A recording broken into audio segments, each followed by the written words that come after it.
Everyone, it's Ed from Runnable. Hope you're well. This is my head-to-head review of the Adidas Adizero Prime X Strung 2 and the newly released Prime X Strung 3. So in this review, I'll be going head-to-head with these two Goliaths of the running shoe world. We'll look at key aspects of the shoes, i.e. the upper, the midsoles, the outsoles. We'll go through what it's like to run in these shoes, what I like about these shoes, what I don't like about the shoes, and ultimately I'm going to give you a guide of which of the two shoes I think you should buy with your money. So stand by for the full review, but first watch some run footage where I run with one on each foot in my local park to give you some idea of what it feels like to run with them side by side. See you later. Bye bye. Okay, so I've got the Prime X Strung 2 on my left foot and the Prime X Strung 3 on my right foot, and I'm giving it a bit of a workout and trying to work out myself what the key difference is. So the first thing I should say is they are quite similar shoes. So this new iteration, Prime X Strung 3, hasn't completely gone away from version 2, which I know will probably upset some people, but I think, hear me out on that, I think it's changed in good ways and feels a little bit better on my foot already. So let me explain. So upper is definitely better. So they're both 9.5s, but I'm getting a much better lockdown in version 3, and I'm not even able to do a runner's knot in it, which I've got in version 2, because there isn't an extra hole. It just fits better, and that's testament to a better design of the upper, I think. Slightly wider in the forefoot area, but probably a bit narrower in the heel and also midfoot, so it keeps that area of your foot nice and locked in. So in that respect, it's definitely an improvement. I'm able to splay my toes much better in this one, the version 3, than I can in version 2. When I do it in version 2, I feel a little bit of rubbing on my toe, so it just shows you it is a little bit narrower. It's not the narrowest of shoes, but a little bit narrower. But just bear in mind, I have got wide feet. So that's the upper. I slightly prefer version, well, I do prefer version 3, not slightly. In terms of outsole, both pretty good, but I would say with this light traction rubber and just covers a little bit more area, I think the winner again is version 3. It covers all the key areas, but I really do like this light traction rubber, which I feel is actually an improvement over the Continental rubber that we had on 1 and 2. This is the best outsole yet, I think, on any of the Prime X's. So again, another good sign for version 3. Now midsole, this is where there are some similarities with version 2. So the midsoles on both are a little bit stiff and firm. So it's going down a hill now, and you get good poundage on the forefoot area when I go down the hill. It's a good test because I'm feeling how firm it is when I'm really hitting the ground hard, and it is firm. There's no doubt about that, and that's largely to do, but on both shoes, with the fact that it's got a plate that's quite a high configuration plate, so you feel that under your forefoot. And also it's got then this firmer, well, version 3 has got this firmer, big wedge of firmer foam sandwiched between the plate and the rods. So that's where you're getting this firmer feel in version 3. Version 2, you've got a plate and then you've got the softer foam sandwiched between another plate. So it's the fact you've got two very inflexible plates in version 2 rather than a plate and rods. That's where the firmness is coming from with version 2. So in different ways they are both firm. The key difference there though, to think about it, is that foam in version 3, you'll be able to break that down, break it in, a bit like you can with the Lightstrike Pro in version 3 of the Pro 3, or even the Adidas Prime X Strung original. You do have to break the foam in a little bit, whereas two plates in version 2, not a lot you're going to do with those two plates. They might get a tiny bit more flexible as time goes on, but you're definitely not, I don't think, going to see any major changes with version 2. So if it's really firm out of the box, yeah, it will break down a little bit, don't get me wrong, but it's going to stay reasonably firm. Whereas I suspect with version 3, you're going to see, after you put some serious miles on this, it gets better and better to run in this shoe. And that's why I've got quite high hopes for this shoe compared to version 2. Let's go a bit quicker. Let's put them through the paces. So another key difference, and I think I can definitely feel this. So version 3 feels like it's more rocker to me, pushes me forward. Maybe it's got an earlier stage rocker, not sure.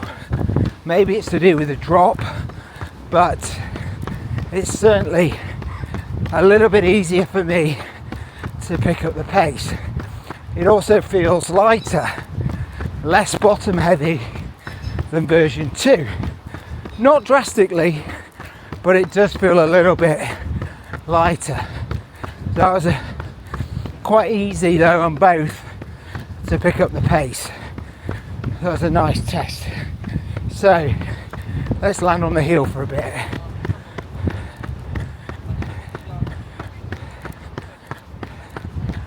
Okay, so definitely softer in the heel on version 3, but with that it feels a little bit less stable than version 2.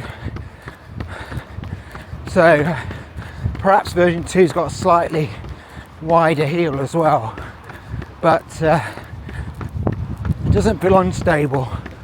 Both feel very stable when you're landing on the forefoot. The key difference though, and it's a big one, is how much better my lockdown is in the version 3 than it is in version 2. So much better. They've really sorted that out in this shoe. So to summarise, both got similar experiences in terms of being firm, and because we're used to these soft shoes at the moment, this TPU, TPEE foam that's in the Pro 4, and obviously the Neo Zen's got the aliphatic TPU and the Mizuno Neo Vista 2. We're used to these softer foams, and this is going to be a shock to some people because it isn't soft. It's just about the right level of firmness. So it just feels about right to me. But I do prefer the ride in version 3. I feel I'm getting a bit more bounce. It's a bit lighter. The upper, like I said, is better, and all in all I'm feeling a little bit of a more fun, joyful ride. I'm going up a hill now, and again version 3 just feels better because the lockdown's better, and it just shows what a difference it makes when you get a better lockdown. I've heard some people complain about the lockdown in this shoe. I'm getting a good lockdown, and arguably I've gone half a size too high in this shoe. You know, I should go true to size 9, but I went 9.5 because of version 2. I went up half a size in version 3, and I perhaps shouldn't. So I'd say fit, guys, true to size.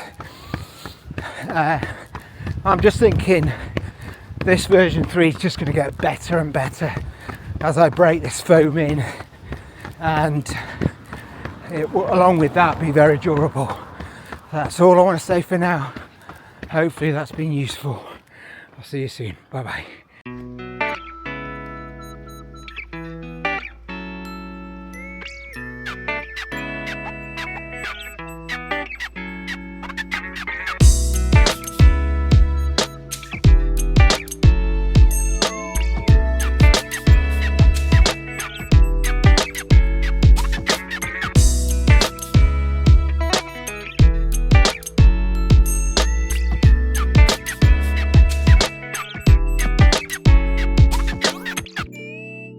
Right, let's go into some key stats around these two shoes. Okay, so let's start with the second version first, the Prime X Strung 2. So we have a weight of 220 grams in this size 9.5. With the Prime X Strung 3, we have again 9.5, but we have a lower weight of 205 grams. So it's round about 15 grams lighter than the version 2. So it does actually feel lighter. When I've got them in my hands now, it actually does feel like quite a bit lighter, this shoe.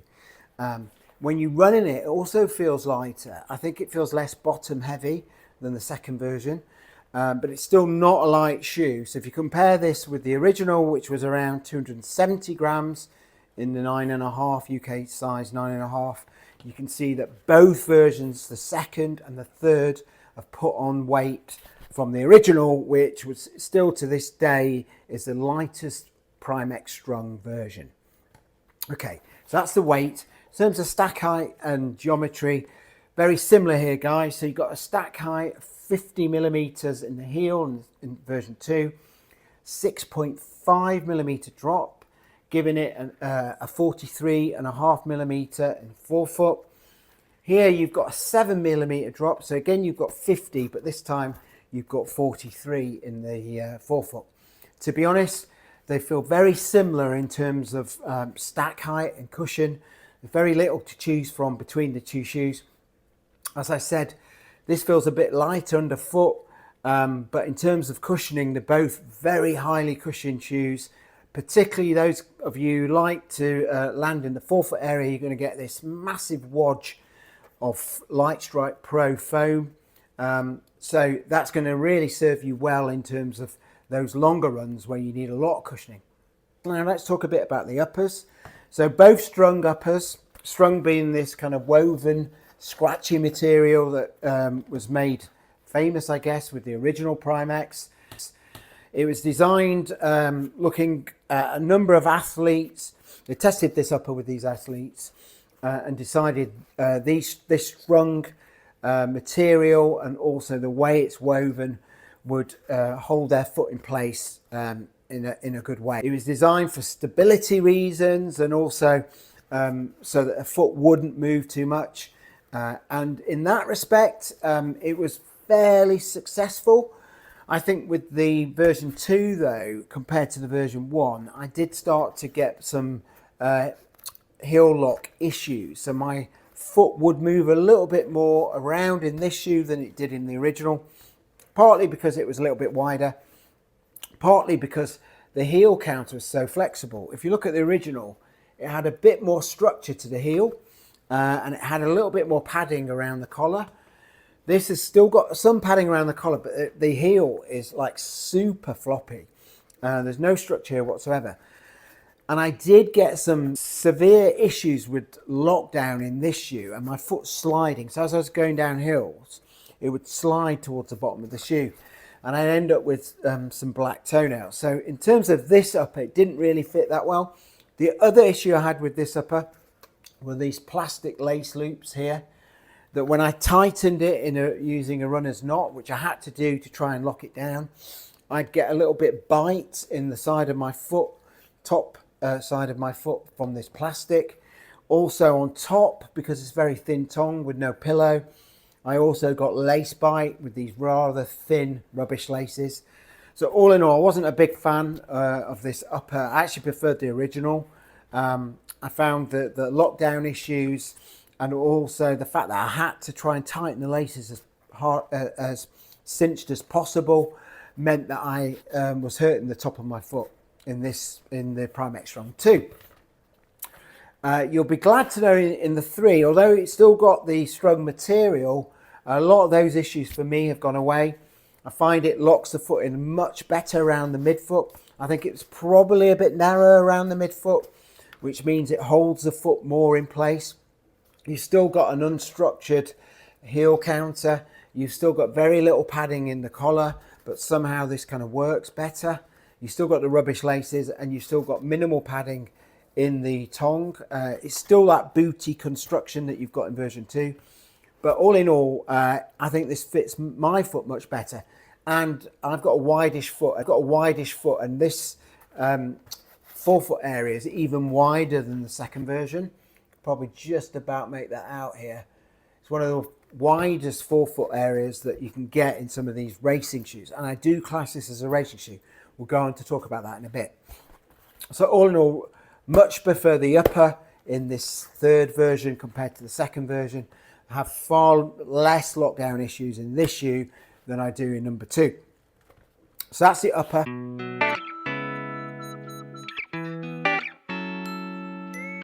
terms of outsoles, I would say they score pretty similar in terms of grip. They've both got really good grip. This is full Continental rubber.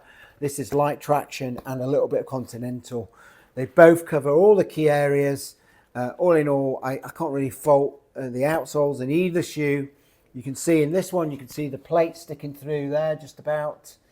Yeah, you can see that there. And then in here, you can see the rods, and we'll talk about those when we talk about the midsole. But in terms of the outsole, super grippy, even without any ridges here. You know, it's held up really well. I've done way over 300 miles in this shoe, and you would hardly know it based on the outsole. It's really durable. Rubber still really grippy.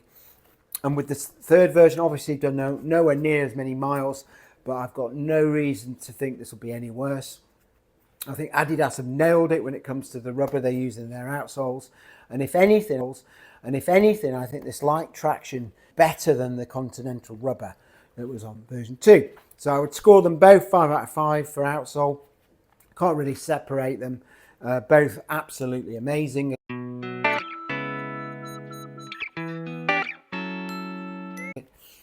So let's talk about midsole, because here's where some of the differences come. In the second version, we've got 2 carbon plates. Yes, 2 carbon plates. Now this caused this version to be quite stiff, and I still can't bend this whatsoever. Okay, this is one of the most stiff shoes you'll ever put on your feet. And it's to do with those 2 plates. Sandwiched between the 2 plates, you've got this amazingly soft foam. I think it's the same foam that they use in the Adidas Pro 4 and that aliphatic TPO, and I think it was tested out here.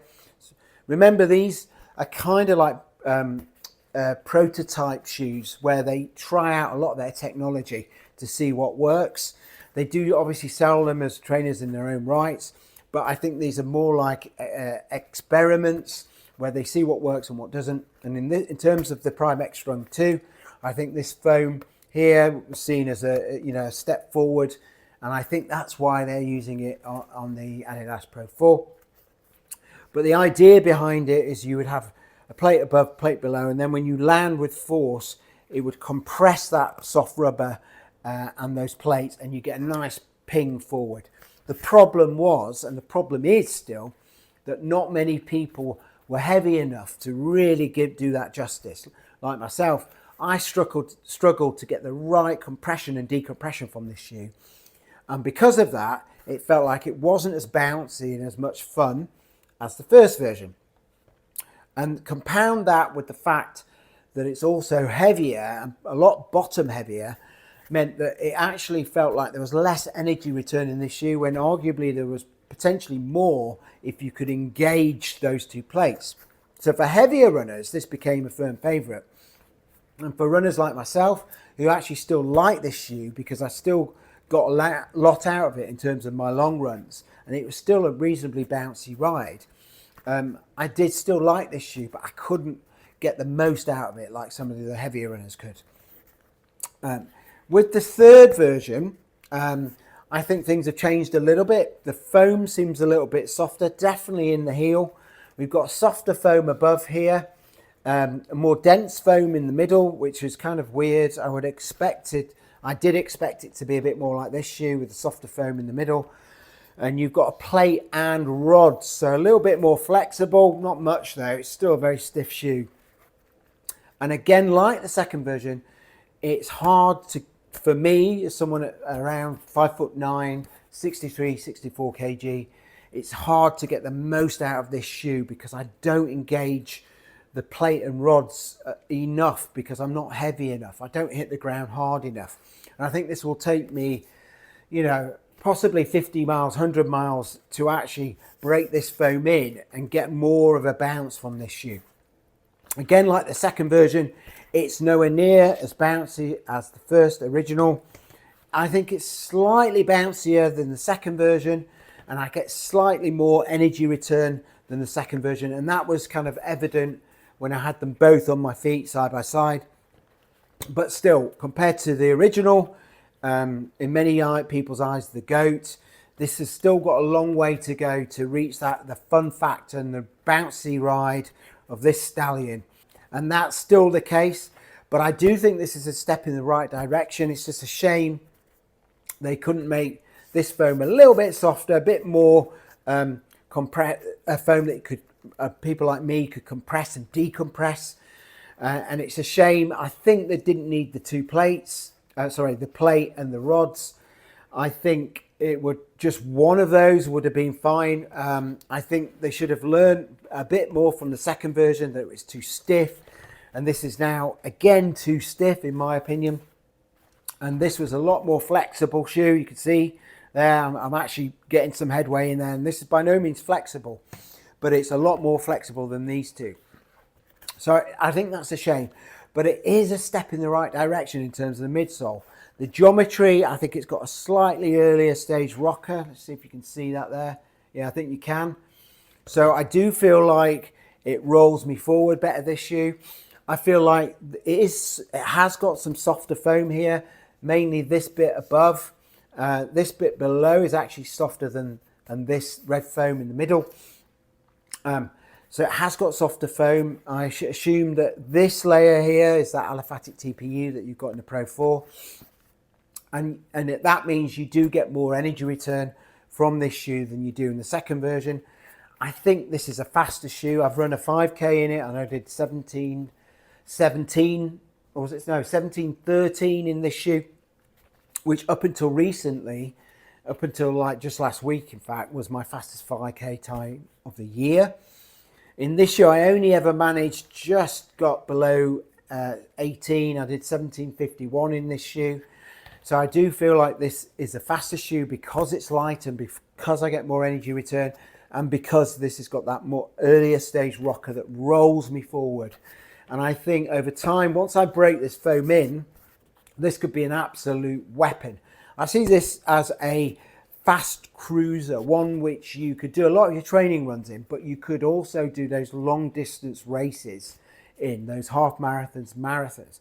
If you're okay with heavier shoes, if you're someone who's quite a powerful runner, hits the ground hard, maybe a bit heavier, I think you'll get a hell of a lot out of this midsole, more than I'm doing. I consider myself a powerful runner, but I'm not heavy enough at the moment to really break this foam in. Hopefully over time that will happen, and I'll get, as I use this shoe more and more, I will get more and more out of it, which is one of the key benefits of the Prime X's. Actually, the more you use them, the more you break down the foam, the better they become. And you can't say that of many shoes, actually, particularly shoes you can race in.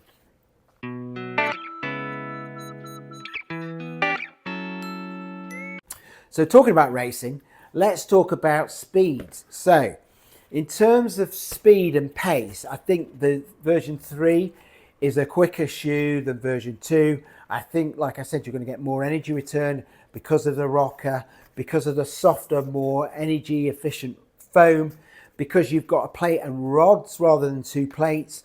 You do compress it and decompress it more than you do the second version. With all those factors, slightly lighter as well, I think this is a quicker shoe. I don't think it's as quick as the OG. For that, I'm sad. I was hoping we would end up with something that was similar to this in terms of pace, but something a bit more stable like this shoe. But we haven't got that. I think it's more of a cruiser. So with this shoe, I've raced countless 5 and 10Ks and did really well, got good times. With this shoe, I'm not so sure that, even though I've run that 5K, I'm not sure it'd be my shoe of choice for 5K or 10K. But half marathon, marathons, possibly. I've got a half marathon this weekend, which I'm going to use this shoe in. The second version was by no means a slouch. Lots of people did some fast times in this shoe. All I would say is that for me, it was a bit too heavy, a bit too bottom heavy. It took a lot of effort to get it going. And any kind of race where there was any stopping or starting, this really took a lot of effort to get going again. Whereas this was a bit more nimble. And this one is a step in the right direction in terms of getting closer to the OG, but it's not quite there yet. If I was to put them in order, that would be the order with the OG, the quicker of the shoes, this one, the new one, version 3, right in the middle. And then you've got version 2 as being the slower, the heavier, more dense foam, which means that it was a good kind of cruiser, good long run shoe, but less good for those races. So that's pace.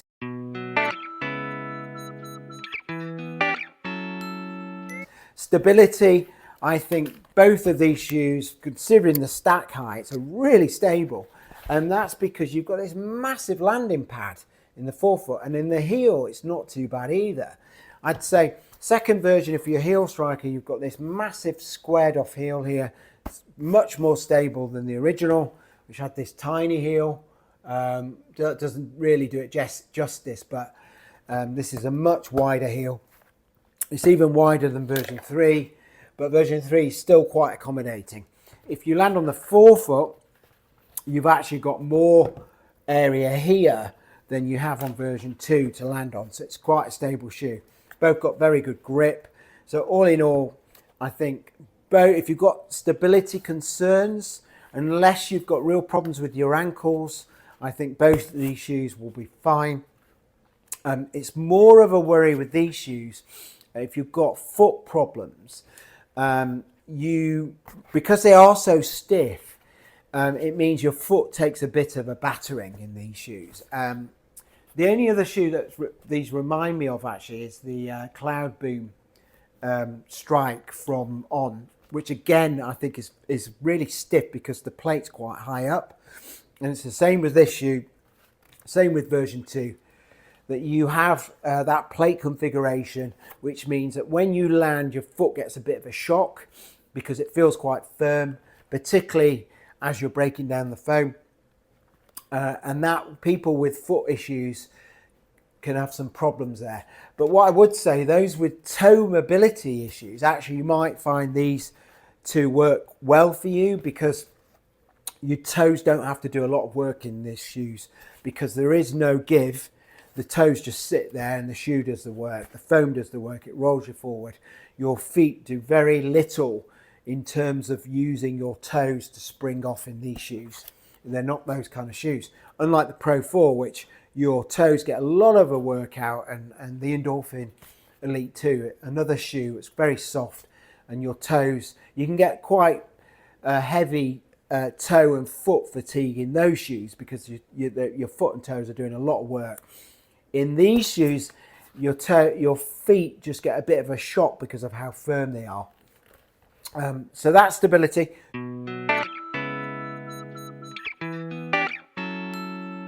Durability, again, you cannot fault these shoes. Obviously, I haven't done that many miles in this shoe, but the second version, I've done way over 300 miles in this, probably 400, 500 potential. I haven't been counting, as you know. And this shoe is just eating up those miles and still going. I use this today with a run to work, and it's an amazing cushion ride. It is a little bit firm, but the durability, you can just throw miles and miles and miles at this shoe like you can, say, the Super Blast, and it just keeps responding. The foam in this shoe just gets better and better and better, and I think this is going to be much of the same, to be honest. And everyone who says about the £250 being a ridiculous price, people saying they don't know what this shoe is, blah, blah, blah. Well, if you're going to use this shoe for your long runs, it's going to last forever.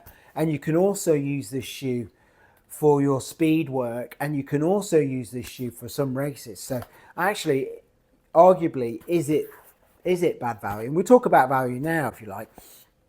I don't think £250 is a good price for these shoes. I think they should be a bit less than that. I think, again, I would say 220 would be fair. But what I will say is you're going to get a lot of use out of these shoes, and they're just going to get better and better. And like I said, they're very versatile. You can use them for all types of runs. I would say only the really slow runs would feel really bad in these shoes. Most of the runs you do will be fine. You obviously, if you're thinking about racing, you have to pick your courses with these shoes. Nothing that requires you to turn a lot of corners sharply. You'd want something more nimble for those. Nothing with lots of U-turns where you have to slow down and pick up the pace again. This was particularly bad at that. I think the third version's got better. But all in all, I think both of these are similar in that respect. So I just feel like in terms of value, you do get a lot for your money with these shoes.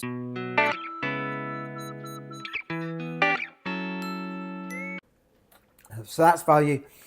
In terms of which of these shoes I would pick for which races, if I'm going to run in them, I would say I would favour this shoe, the third one, over the second one in all races. From my limited runs so far, I think this is the better shoe for racing. It's lighter, more responsive, more bouncy. It's got that early stage rocker. Definitely both would be better on those longer races, those marathons, half marathons, where the weight, it's not as important as those shorter races where you're looking for quick turnover and quick cadence, and these are going to slow you down in that respect. So I don't think they're probably 5k, good for 5ks, probably not so much 10ks, but half marathons, marathons, I think that's what they're good for, these shoes, and I would race in them. I have raced in this. I've got some decent half marathon times. I did the Loch Ness Marathon in this shoe, tough marathon. Did it in 3 hours 5 minutes, and I suffered a calf injury early on in that race, and this allowed me to cruise with that injury for the majority of that marathon without too much pain. So I have some fond memories of this shoe. So all in all, that's what I think they're good for.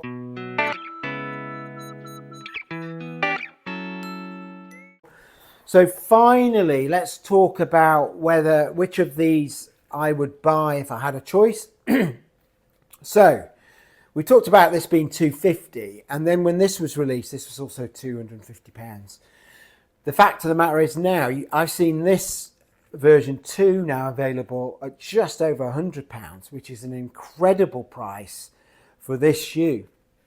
The amount of miles you can get out of it, you could use this for racing as well.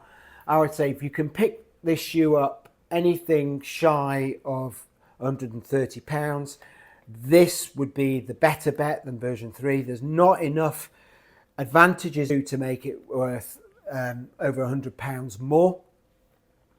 If you can't though, or if you just want, you've got the money and money's no option, then I think that there's enough in version 3 of an improvement, particularly in the upper, to make me think that I would potentially buy version 3. If I didn't have any money issues, if I couldn't get this at that low price, I would potentially go with version 3.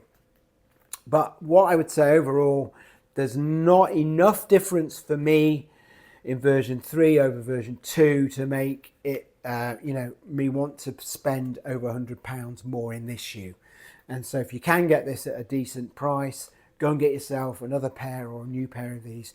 You just have to bear in mind, you may have some lockdown issues in this shoe, and these plastic tabs, you can see lace loops here, can be a bit annoying as they cut into the top of your feet. And then when you cinch your laces tight, they do have a bad habit of digging into the top of your feet.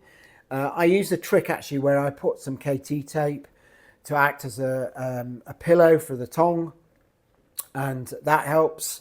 But all in all, I struggle with the lockdown in this shoe far more than I did in version 3. So I think that's the end of my comparison. So put in the comments if you've tried version 2, what your thoughts were. If you've got version 3, how you're getting on with it. If you've used both like me, let me know how you compare the two of them. I think I do prefer version 3, and I think it's the step in the right direction, but it's not for me quite yet at version 1. This is my goat. This is one of my favorite shoes of all time. It's not there. It's getting there, but it's not there. It's more like version 2 than version 1. And for that, I just feel they've missed a trick. They should have made this lighter. They should have made it a little bit more nimble and a little bit more energetic. And they should have made this foam a little bit softer, so the likes of me could break it in a little bit more and get more out of it, more energy return. And they missed a trick, but it is a step in the right direction from version 2. That's all I want to say today. Hopefully that's been useful for you. Put in the comments your thoughts, your opinions, and I'll get back to you as well, as I always do. Love you all. See you soon.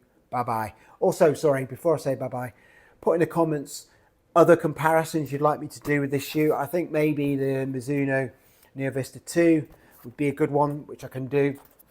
Maybe some of the others like the Super Blast, etc., etc. I'll see you later. Bye.